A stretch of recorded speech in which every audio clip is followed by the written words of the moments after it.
Provérbios capítulo 12, a partir do versículo 1. Quem ama a instrução, ama o conhecimento, mas o que odeia a repreensão é estúpido. O bom homem obtém o favor do Senhor, mas ao homem de perversas imaginações ele condenará. O homem não se estabelecerá pela perversidade, mas a raiz dos justos não será removida. A mulher virtuosa é uma coroa para seu marido, mas a que o envergonha é como podridão nos seus ossos. Os pensamentos dos justos são retos, mas os conselhos dos perversos são engano. As palavras dos perversos são para ficar à espreita por sangue, mas a boca dos retos os livrará. Os ímpios são derrubados e não permanecem, mas a casa dos justos ficará de pé. Um homem será elogiado de acordo com a sua sabedoria, mas aquele que é de coração perverso será desprezado. Aquele que é desprezado e tem servo é melhor do que aquele que honra a si e carece de pão. O homem justo se importa com a vida de seu animal, mas as terras misericórdias dos perversos são cruéis. Aquele que lavra a sua terra se satisfará de pão, mas o que segue pessoas vãs é vazio de entendimento. O perverso deseja a rede dos homens maus, mas a raiz dos justos produz fruto. O perverso é enlaçado pela transgressão de seus lábios, mas o justo sairá do problema. Um homem se satisfará com o bem pelo fruto de sua boca, e a recompensa das mãos de um homem se dará ou será dada a ele. O caminho do tolo é reto para os seus próprios olhos, mas o que ouve o conselho é sábio. A ira do tolo é logo conhecida, mas o homem prudente encobre a vergonha. Aquele que fala a verdade anuncia a justiça, mas a falsa testemunha engana. Há alguns que falam como pontas de espada, mas a língua dos sábios é saúde. O lábio da verdade se estabelecerá para sempre, mas a língua mentirosa dura só por um momento. O engano está no coração daqueles que imaginam o mal, mas há alegria para os que aconselham a paz. Nenhum mal acontecerá ao justo, mas o perverso será cheio de danos. Os lábios mentirosos são abomináveis ao Senhor, mas os que negociam de forma verdadeira são o seu deleite. O homem prudente oculta o conhecimento, mas o coração dos tolos proclama a tolice. A mão dos diligentes dominará, mas os preguiçosos estarão debaixo do tributo. O peso no coração do homem o abate, mas uma boa palavra o alegra. O justo é mais excelente do que o seu vizinho, mas o caminho dos perversos o seduz. O homem preguiçoso não acha o que ele pegou na caça, mas a substância do homem inteligente é preciosa.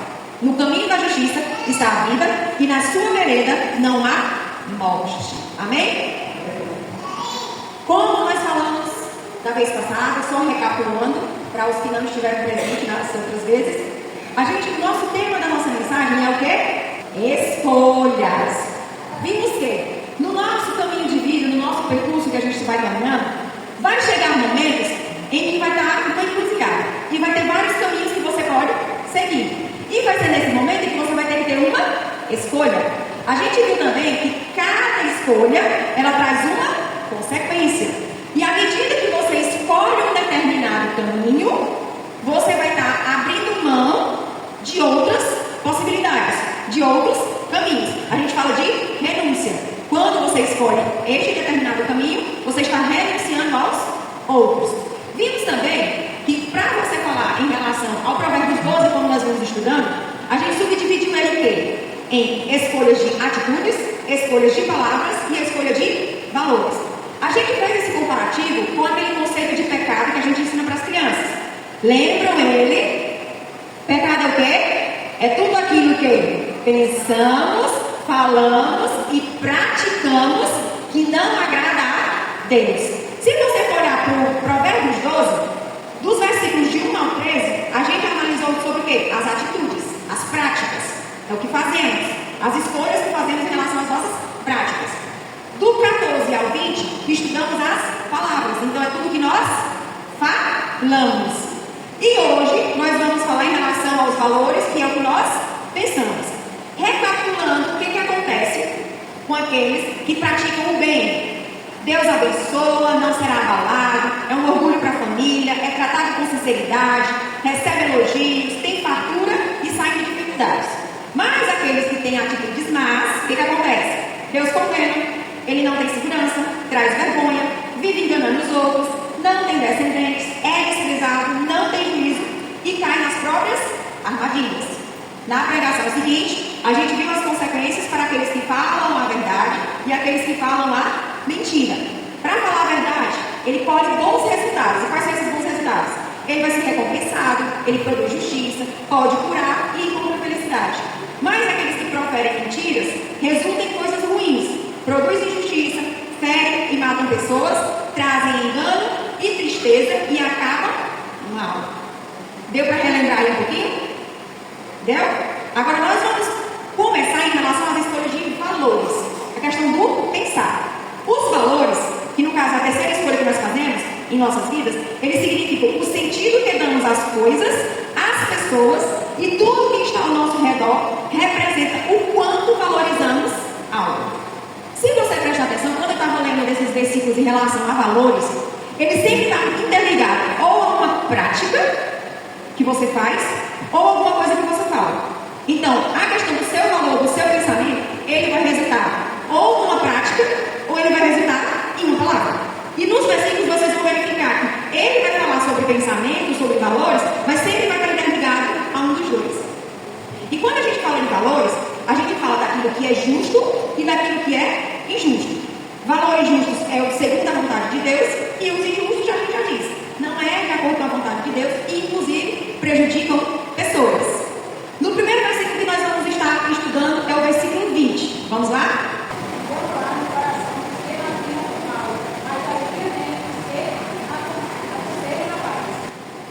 Então, nós podemos ver em relação a isso. Quando você pensa e você pratica a paz, você pratica a justiça, ele traz alegria para o seu coração. Os que trabalham para o bem dos outros, eles vão encontrar felicidade. Já ao contrário, aqueles que planejam o mal, acabam mal. Porque pensar na maldade e na injustiça traz tristeza e engano.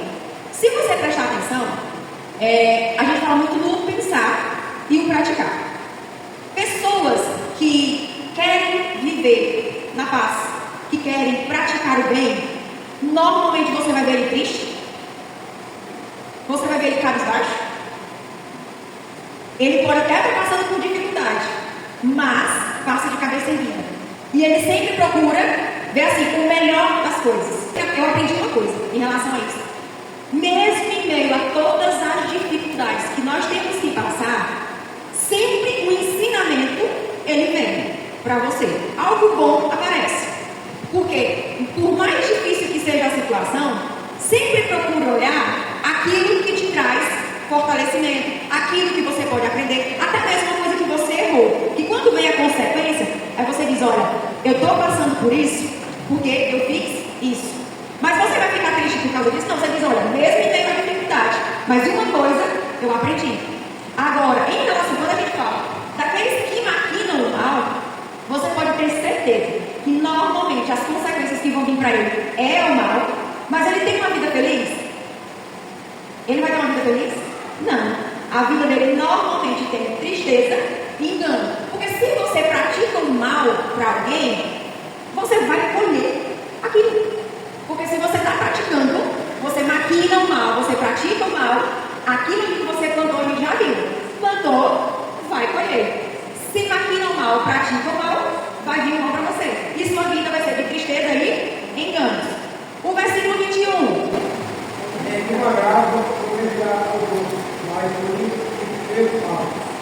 Então a gente coloca que nada de ruim acontece com os homens honestos, porque pensar no que é justo e correto traz segurança. Se você praticar justiça, não tem medo que algo ruim aconteça.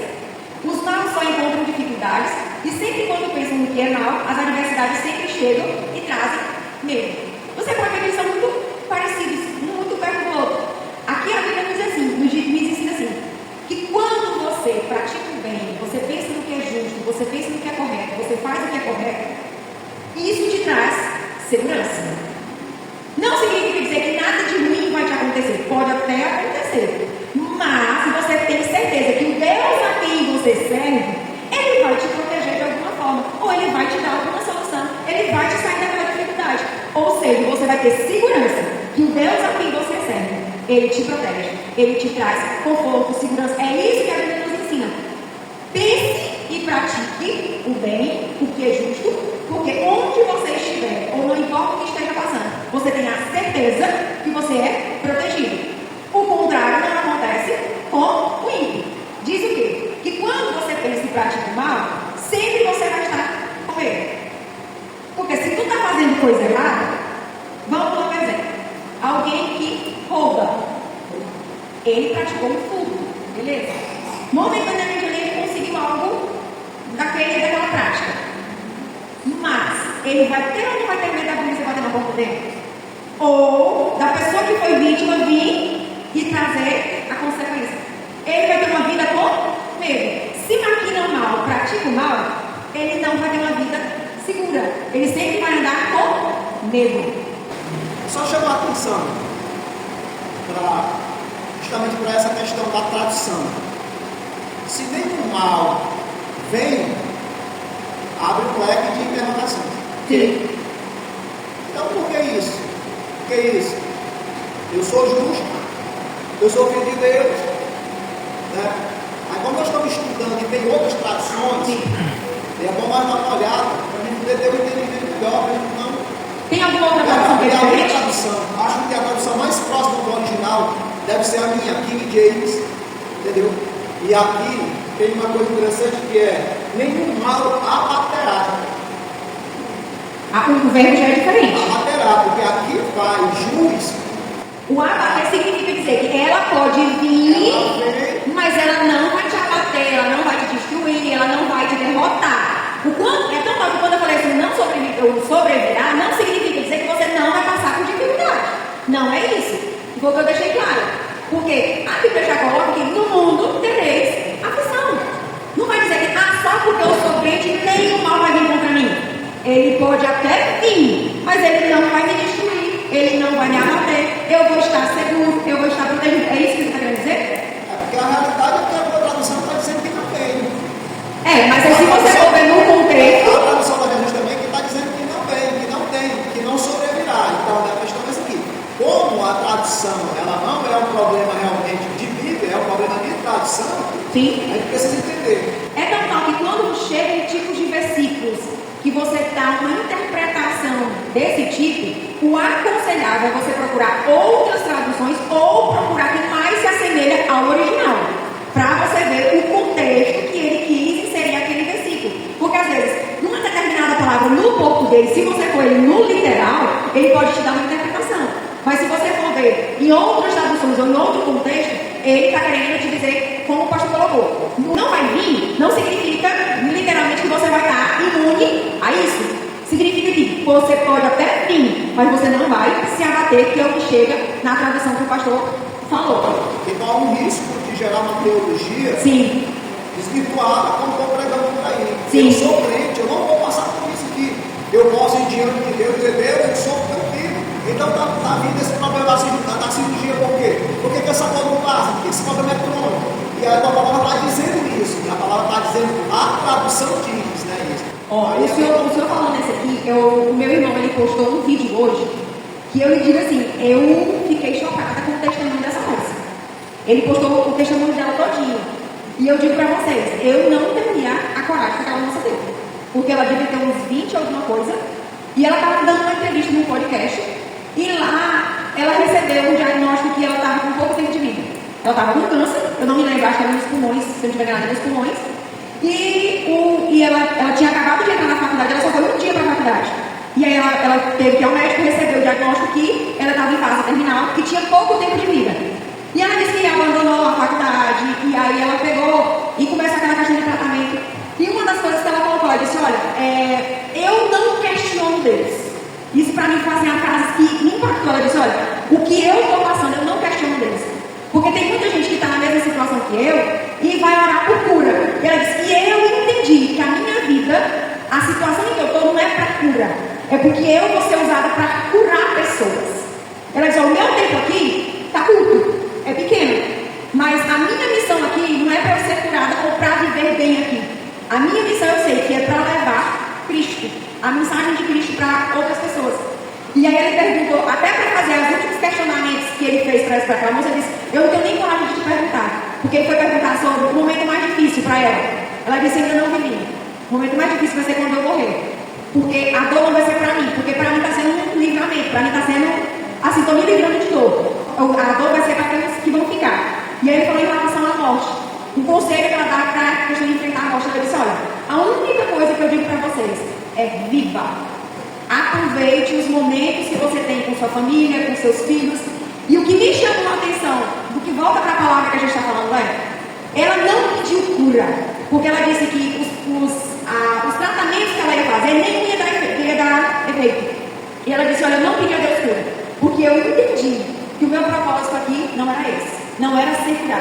era curar pessoas. Então, nesse caso aí, vamos pegar que a moça é cristã. Sim, ela é cristã. Então, o texto vai dizer agora, 21. Nenhum mal abaterá o justo. Aí sim, nós estamos tendo um depoimento diante de pessoas que todos nós passamos por essa dificuldade, mas para mim a palavra mais ideal realmente é essa. É abaterá. Não abaterá, porque é justamente no sentido de que eu tenho Deus e eu vou passar. Ou ele me livra do problema, ou ele me livra do problema.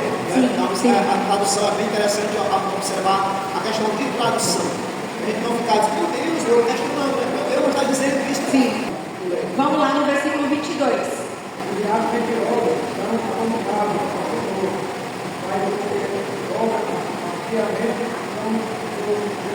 Então, o Senhor vai se regozijar com os honestos, ele se agrada daqueles que pensam e praticam e agem corretamente e com justiça. Mas ele abomina os mentirosos. E aí a gente sempre coloca aqui, o pensar, o falar mentira vai trazer injustiça, como a gente já viu. Falar e pensar, já viram que eles estão muito no o pensar e falar, ou o pensar e o agir. Estão vendo como eles estão muito interligados? Então, você agir corretamente traz justiça e o Senhor se alegra. Você agir ou pensar e mentir, o Senhor abomina. Versículo 23.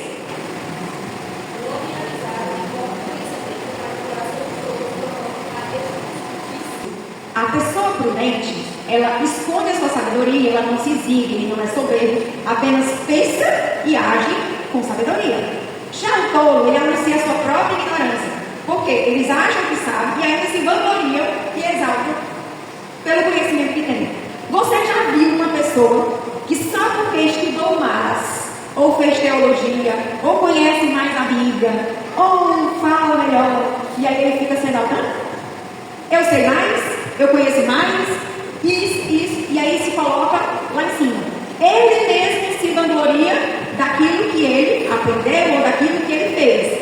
Mas o verdadeiro sábio, o que ele vai dizer? Ele sabe, ele é inteligente, ele tem sabedoria, mas ele precisa estar falando dos outros? Não. Agora me diga se que com a atitude dele, você não descobre que ele é sábio. Entendeu a diferença? E quando você for sábio, você não precisa ficar dizendo para Deus e o mundo que tu és sábio, que tu é inteligente, que tu conhece mais, que tu é formado disso, que tu é formado daquilo, que tu sabe isso, que tu sabe aquilo. Ao tolo faz isso. Mas sabe não. Ele é caladinho, ele é quietinho ali, ele fica na dele. Por quê? Porque no momento certo, quando ele precisar usar a sabedoria dele, ele vai falar na hora. Se ele precisar agir, ele vai agir com sabedoria. Se ele precisar falar, ele vai falar com sabedoria. Ele não precisa se vangloriar daquilo que ele sabe. O tolo, a gente já viu que é o contrário. Vai se vangloriar e vai colocar os 4 vezes que ele é isso, que é aquilo que sabe. E vamos lá. O próximo.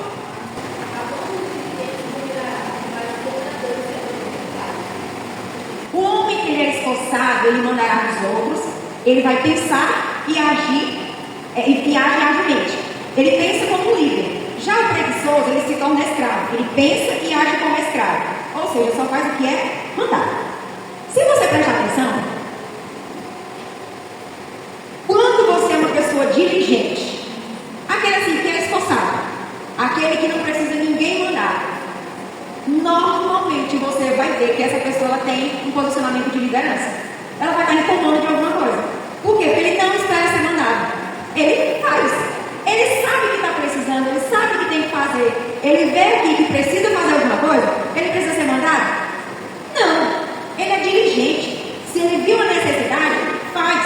Agora o preguiçoso, ele vai fazer o quê? Meu amigo, faça comigo. E faça não sei o quê. E às vezes nem faz, né? Mesmo sendo mandado, nem faz. Se você prestar atenção, a gente pode trazer isso para dentro da casa do Senhor. Quando eu estava estudando sobre um curso que eu fiz em relação à teologia, ele deu um exemplo, e esse exemplo ficou na minha mente. Ele disse, olha, tem pessoas que estão na igreja que só porque ele não é o zelador, ou só porque ele não é o porteiro, ou só porque ele não tem cargo na igreja, ele simplesmente fica sentado sem fazer nada. E espera ser mandado para fazer alguma coisa. Ah, mas eu não faço nada na casa do Senhor porque ninguém me mandou. O pastor não me colocou como fulano, não me colocou na função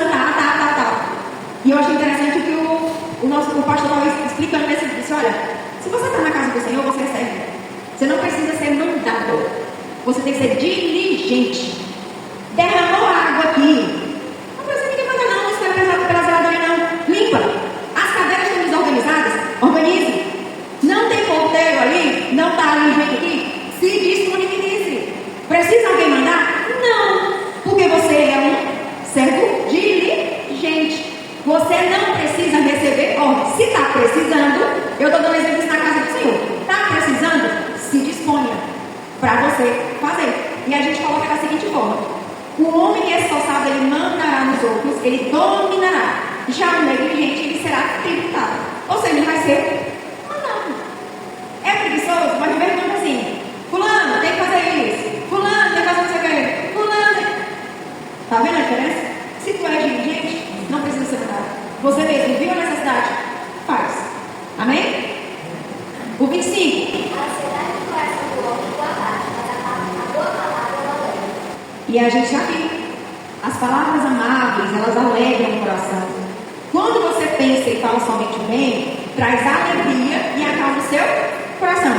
Mas quando você tem preocupações, elas roubam a tua felicidade e ainda traz problema de saúde.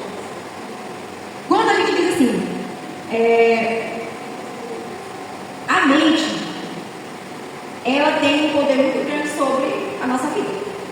Porque quando você deixa ser dominado pelas preocupações, pelas inseguranças, pelos medos, isso traz um problema tão grande para a tua saúde.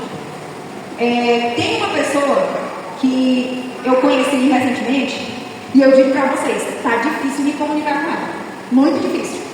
Porque mesmo você falando da palavra, você dizendo, olha, toma cuidado com aquilo que tu pensa, toma cuidado com aquilo que tu diz, mas a pessoa só pensa em coisa ruim. Só diz que ela é ruim, que ela é péssima pessoa, que é feia, que é não sei o quê, e que ninguém ama, que não sei o que mais lá. Eu falei, gente, cuidado com o que você profere, cuidado com o que você coloca na sua mente, porque a pessoa já teve várias tentativas de suicídio, a pessoa já tentou se jogar várias vezes na BR, a pessoa já se cortou inúmeras vezes, tem graus de ansiedade e depressão altíssimo, mas tudo o que a mente, ela tem colocado na mente. E o que eu tenho batido, cuidado com o que você pensa. Cuidado, porque a tua mente, ela traz reflexo para o teu corpo. A tua mente, depende do que você coloca aqui, ela vai refletir.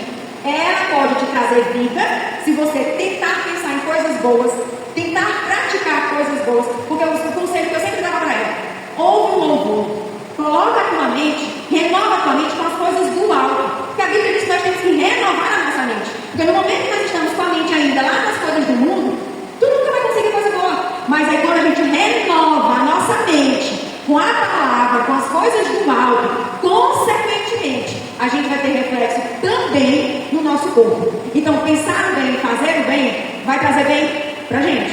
Mas você, as preocupações, pensar em coisas ruins, se denegrindo, se colocando como, a gente diz, como a última bolacha do pacote. Você acha que aquilo ali vai te trazer coisas boas? Não vai. Aquilo ali só vai te trazer doenças. E o que a gente mais vê na sociedade de hoje, depressão e ansiedade. E normalmente são coisas causadas aqui.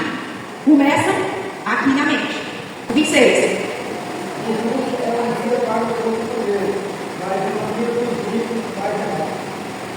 Quem é direito, ele serve de guia para o seu companheiro, porque ele fala a verdade, é justo, ele é um exemplo a ser seguido pelas pessoas. Ele sabe onde e como chegar ao seu objetivo. Já os maus, eles se perdem pelo caminho, pensam e praticam injustiça, eles não servem de exemplo e não sabem como chegar aos seus próprios objetivos. Me diz uma coisa, alguém que faz coisa ruim, você vai querer seguir ele? Ele serve de exemplo. Qual é o conselho que nós damos para os nossos filhos? As más companhias. E ainda tem aquele assim, que as más companhias corrompem os bons costumes. Se você está andando com pessoas que praticam mal, ele nem sabe para onde vai chegar. Um pai chega para o filho, olha, não faz isso, não anda com fulano, não faz dessa forma.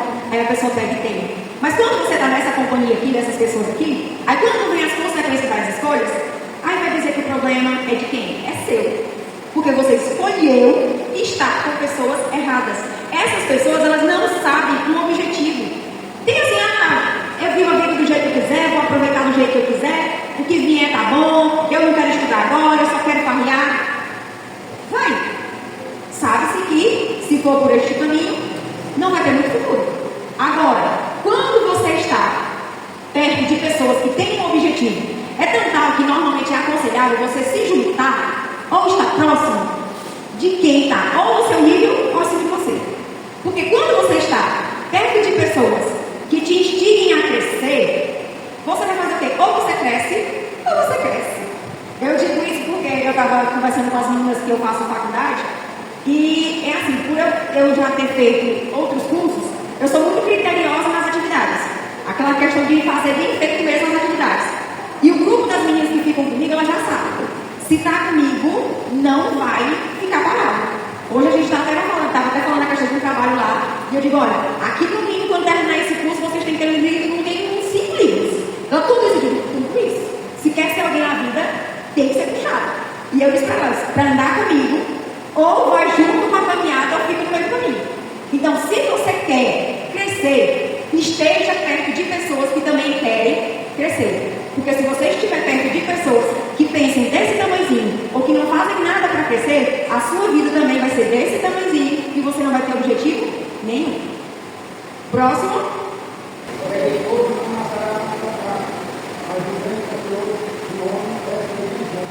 E aí a gente volta de novo. O homem trabalhador fica rico, o seu foco é o trabalho que vai resultar na fatura. Quando ele quer, ele vai atrás.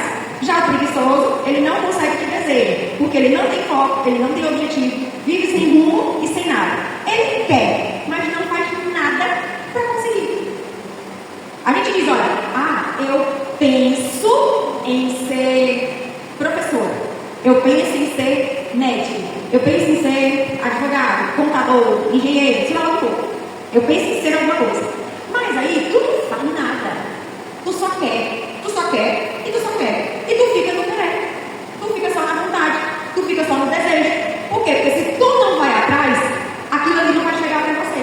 Mas quando tu é diligente, que tu é trabalhador, as coisas vão chegar até você. Por quê? Porque quando você quer, você vai agir para poder as coisas chegarem até você. Amém? E o 28...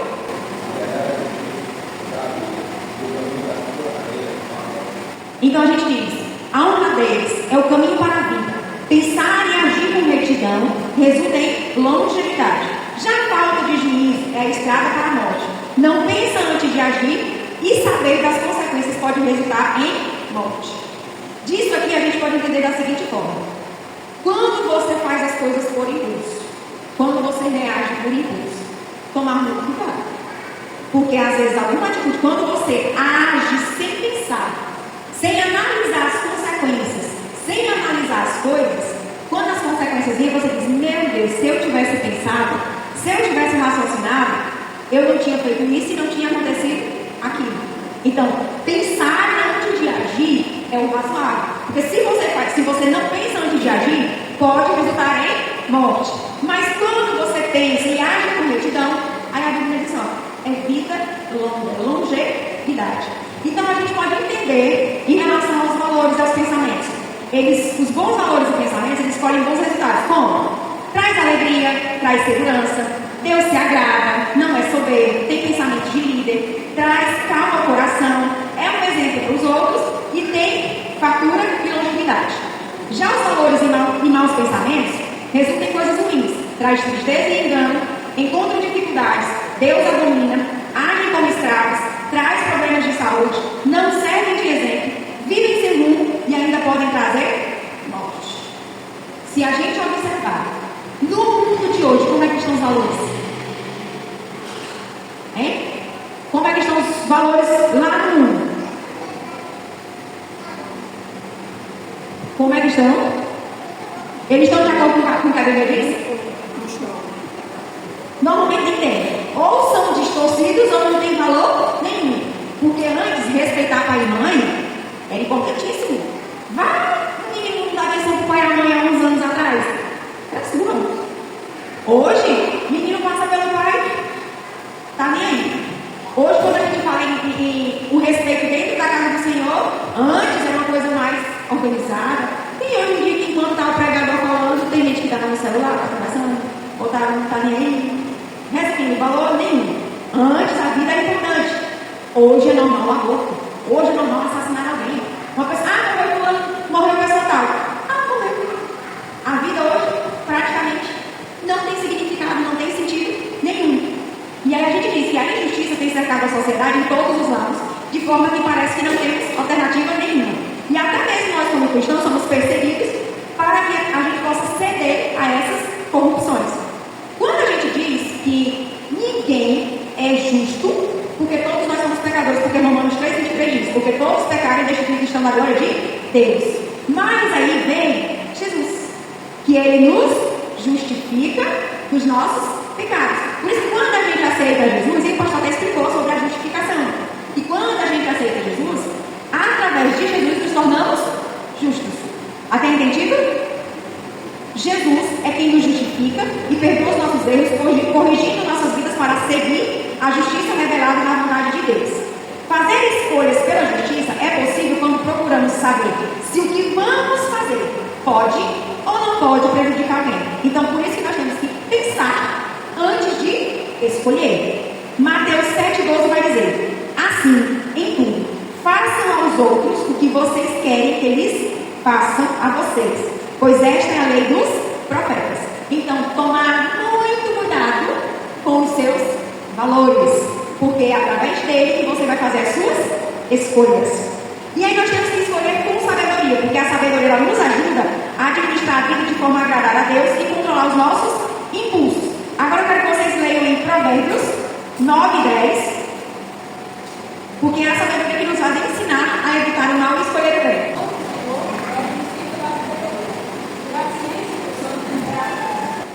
Então, como é que a gente vai conseguir a verdadeira sabedoria?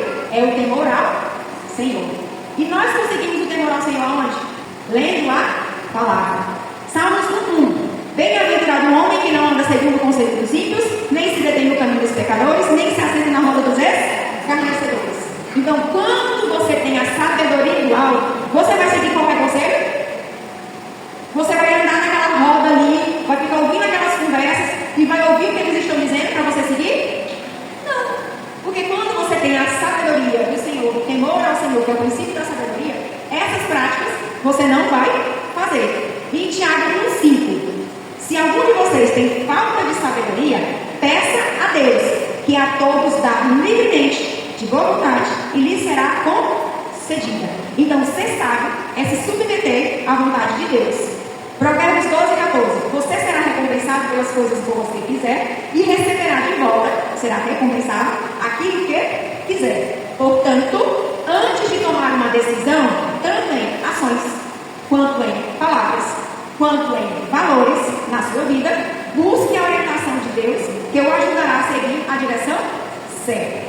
E uma frase que eu vi, que eu achei ela muito interessante: a escolha é sua, mas a direção é de Deus. Por isso, seja íntimo de Deus para ser sábio na sua escolha. Porque quando você vai escolher, você tem livre-arbítrio. É você que escolhe. Mas se você tiver a sabedoria do alto, você ouvir o que Deus manda, o que Ele te orienta, as coisas que você tem que fazer, quem é que vai dar a direção na nossa vida? É o próprio Deus.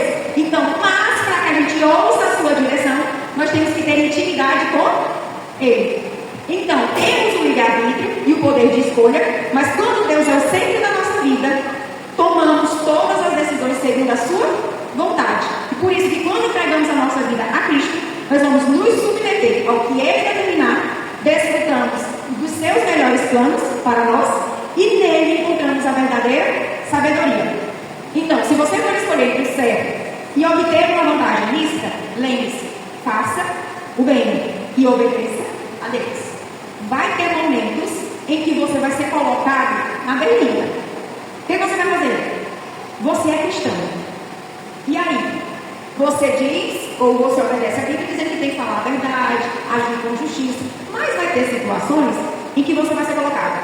Vai fazer dessa forma?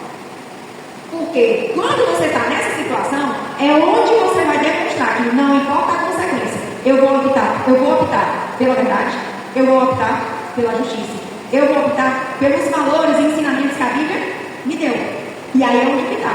Vai ter momentos, e principalmente nas circunstâncias em que o mundo está vivendo, que os valores estão distorcidos, os crentes vão ser colocados à prova. Vai ter momentos em que a gente, como cristão, vai ser colocado à prova. E um dia eu estava até comentando com o pastor a questão de casamentos homoafetivos, relacionamentos. Vai ter momentos em que vai chegar, pastor, eu quero casar na sua igreja. E aí, o que a Bíblia diz? Não pode. Aí o que vai acontecer? Vai estar na situação, vai obedecer o que a Bíblia diz, ou o que a lei, porque a lei já autoriza, ou o que a lei humana autorizou. É onde nós cristãos vamos chegar a pontos, eu estou falando isso de liderança, mas vai chegar como nós cristãos que o teu chefe vai dizer, eu não estou aqui, ou minta dessa forma, ou minta tal coisa, e aí você como subordinado, não, mas eu quero preservar meu trabalho, eu quero preservar meu emprego. E eu cheguei numa situação que eu estava estagiando no escritório, e lá colocou que eu tinha que defender um rapaz, lá, e quando eu analisei o caso, eu falei assim, não vou. Não tem funções. E o advogado estava me dizendo, disse, você vai ter que defender. Eu digo, eu não vou defender. Ele disse, pois se você quiser estar aqui, você vai defender. Eu digo, a partir de amanhã, não vou mais. Porque, pelas circunstâncias que estavam, é por isso que na área criminal eu não atuo, porque não dá. Tem coisas que a convicção de cristão, quando bate de frente aqui, você tem que escolher naquilo que você professa, naquilo que você crê e em relação à realidade que você está. E aí vai ter situações que você, como cristão, você vai ter que tomar uma decisão. E lembrando, a escolha que você fizer é arcar também com as consequências que virão. E nós podemos entender que decisões difíceis exigem coragem ou uma atitude de fé para reconhecer o erro, para corrigi-lo e para se submeter às regras de determinação de Deus. A desobediência ela traz consequências, mas Deus também ouve quando buscamos e oferece seu perdão mediante nosso arrependimento. 1 João 1,9 vai dizer, se confessarmos os nossos pecados, Ele é fiel e justo para nos perdoar os pecados e nos purificar de toda a injustiça. E podemos entender da seguinte forma, mas por eu ser cristão, eu nunca vou errar? O que significa dizer isso? Você pode até errar, mas quando você errar, lembre-se, você tem que se arrepender, que é o primeiro passo. É se arrepender. Você confessa os seus pecados, pedindo perdão ao Senhor por aquilo que você fez de errado. Aí Ele é fiel e justo para nos perdoar. Mas eu posso pecar, pedir perdão, pecar, pedir perdão, pecar, pedir perdão. E cadê teu arrependimento aí? Porque se tu pega, pede perdão. Aí comete mesmo erro de novo. Pedir perdão. Mas aí volta e fala, mas Deus perdoa, mas Deus perdoa. Aí você não teve arrependimento. Porque o principal do perdão dos nossos pecados é o arrepender-se. E quando a gente fala em arrepender, eu não vou mais cometer. Eu reconheço que é um erro e eu não vou mais cometer. E aí eu deixo uma reflexão em relação à sua escolha. Em relação às suas atitudes, você vai agir com bondade ou maldade? Em relação às suas palavras, você vai agir com verdades ou mentiras? Em relação aos seus valores, você vai ter valores de justiça ou injustiça? Como cristão, nós temos que entender que a nossa base é a Bíblia. E aí ela já diz as consequências das escolhas, tanto de palavras, tanto de práticas, quanto em relação aos nossos valores. E nós temos que saber qual escolha fazer. Amém?